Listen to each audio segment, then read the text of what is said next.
Au nom du Père, du Fils et du Saint-Esprit. Justement, un thème aujourd'hui tiré du petit livre Recherche la paix et poursuis-la. La peur de la souffrance. Nous avons déjà lu ça ici, nous n'avons pas vraiment médité ensemble. La peur de la souffrance. La peur de la mort aussi. Et c'est une réflexion parfaitement adaptée au temps que nous vivons avec cette épidémie ou pandémie. L'autre grand obstacle à l'abandon est la présence de la souffrance dans notre propre vie, comme dans le monde qui nous entoure. Même pour ceux qui s'abandonnent à lui, Dieu permet des souffrances. Il les laisse manquer de manière parfois douloureuse de certaines choses. Dans quelle pauvreté n'a pas vécu la famille de la petite Bernadette de Lourdes? N'est-ce pas vain démenti de la parole de l'Évangile? Non, car le Seigneur peut nous laisser manquer de certaines choses, jugées parfois indispensables aux yeux du monde. Mais il ne nous laissera jamais privés de l'essentiel, de sa présence, de sa paix et de tout ce qui est nécessaire pour la réalisation de notre vie selon ses projets sur nous. S'il permet des souffrances, notre force alors c'est de croire, comme le dit sainte Thérèse de Lisieux, que Dieu ne permet pas de souffrances inutiles. Dieu ne permet pas de souffrances inutiles.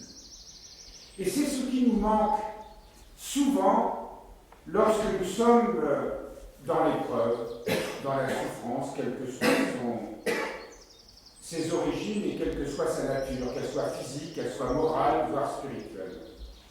Dieu ne permet pas de souffrances inutiles. Ça veut dire que toutes les souffrances que nous vivons sont bonnes. Si, évidemment, nous nous tournons vers lui avec foi, si nous croyons fermement qu'il veille sur nous, si nous croyons, comme il a été dit précédemment dans ce livre, que Dieu ne nous privera jamais de l'essentiel.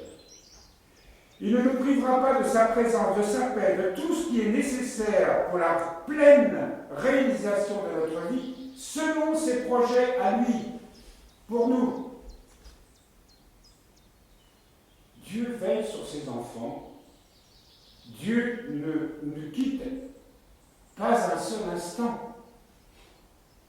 C'est nous qui nous laissons emporter par l'angoisse, par l'inquiétude. Et on se met à raisonner comme dans le monde. Et forcément, nous faisons des choix qui ne sont pas les bons. Et nous dépensons un temps précieux, des énergies folles pour essayer de lutter contre ces souffrances, parce que nous ne nous tournons pas vers Dieu, on ne lui fait pas confiance. Alors, comme il était plus loin, bien sûr, nous devons faire tout ce qui est nécessaire pour soulager les souffrances. D'ailleurs, si nous veillons bien sur nos proches, si nous veillons bien sur nos frères et sœurs, dès que l'un ou l'une a besoin, nous devons lui apporter tout ce qui est nécessaire pour alléger ses souffrances. C'est évidemment un devoir essentiel. Et n'est-ce pas simplement le principe même de l'amour que d'apporter à l'autre ce dont il a besoin, en tout et pour tout. Mais soi-même, on ne doit pas s'inquiéter.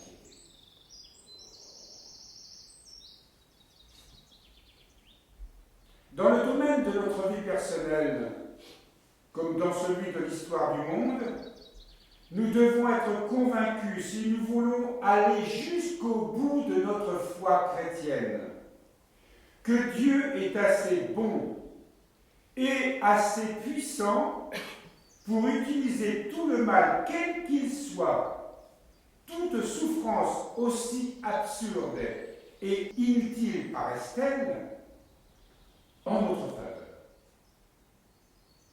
Dieu donnera tout ce qui est nécessaire à travers ces souffrances, toute cette grâce, il positivera en quelque sorte. Il fera de ce mal un bien en notre faveur. Ceux qui ont fait cette expérience savent que Dieu ne ment pas, que Dieu réalise toujours ses promesses. Nous ne pouvons avoir de cela aucune certitude mathématique ou philosophique, bien sûr. Ce ne peut être qu'un acte de foi. Mais c'est précisément à cet acte de foi que nous invite la proclamation de la résurrection.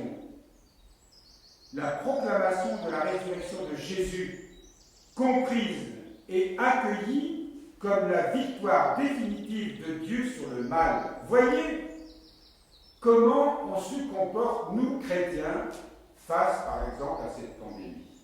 Nous sommes, instant après instant, heure après heure, jour après jour, semaine après semaine et mois après mois, conditionnés par tout un mode de pensée qui n'est pas celui de la foi.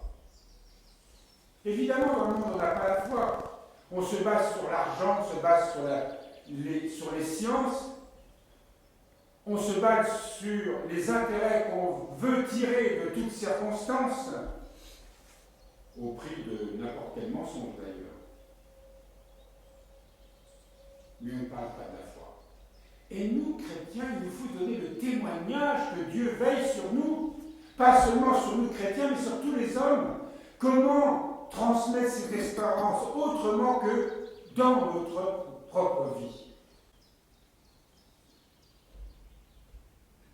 Le mal est un mystère, un scandale, et il le restera toujours, évidemment. Il faut faire ce qui est possible, comme je le disais tout à l'heure, pour l'éliminer, pour soulager la souffrance. Mais il reste toujours présent dans notre histoire personnelle et dans celle du monde.